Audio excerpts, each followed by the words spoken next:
of Honors First Year. How are you? Welcome to the online classes.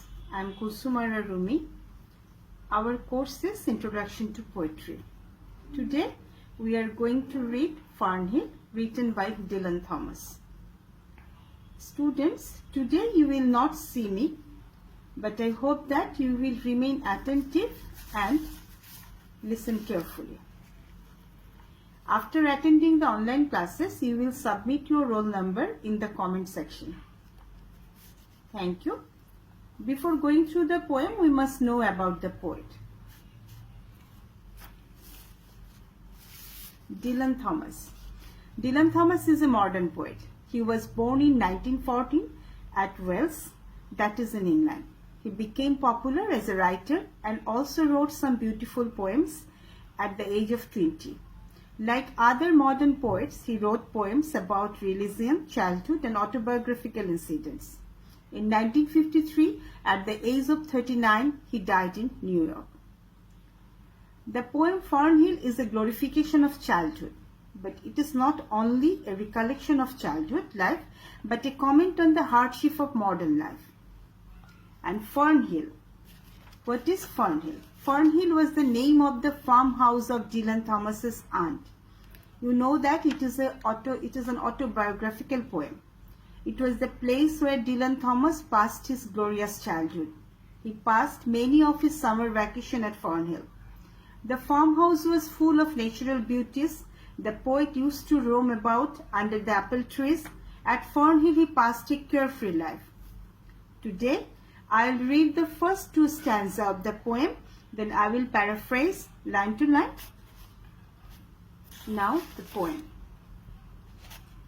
Now, as I was young and easy under the apple boughs, about the lilting house and happy as the grass was green, the night above the dingle starry, time let me hail and climb, golden in the heydays of his eyes, and honored among wagons, I was prince of the apple towns, and once, below a time, I lordly had the trees and leaves trailed with daisies and burley down the rivers of the windfall light. And I was green and carefree, famous among the burns, about the happy year and singing as the farm was home, in the sun that is young once only. Time let me play and be golden in the mercy of his means. And green and golden I was huntsman and herdsman, the cows sang to my horn, the foxes on the hills barked clear and cold, and the Sabbath ran slowly in the fables of the holy streams. Students, in this poem Fernhill, see, the poet recollects his childhood glories in an excellent manner. During his childhood, he passed a very carefree life in the farm of his aunt. He remembered the lilting house of Fernhill.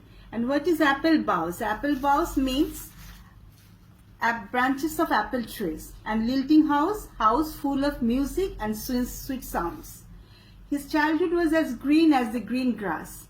Time allowed him to pass a excited time there. He was very popular among the wagon drivers in the apple town, that is the apple orchard, apple farm. Actually, all these were the gifts of time.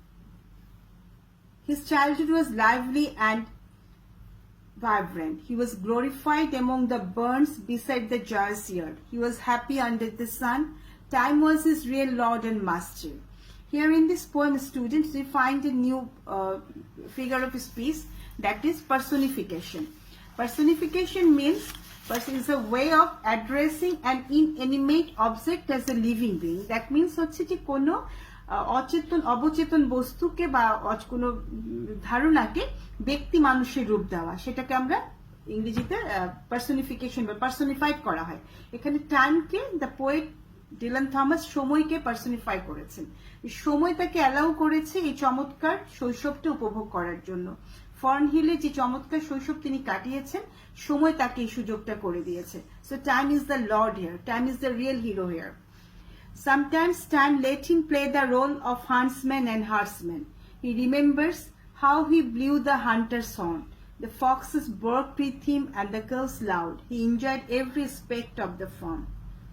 All day long, the poet kept running from place to place. The hayfields were as high as the house. The sight of the curls of smoke coming out of the chimneys were pleasant to the boy like tunes of music.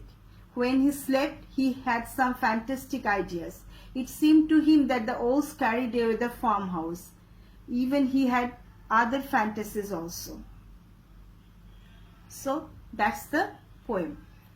We will go through the poem in the next week, the whole poem, and I will summarize the poem clearly and give you the sheets.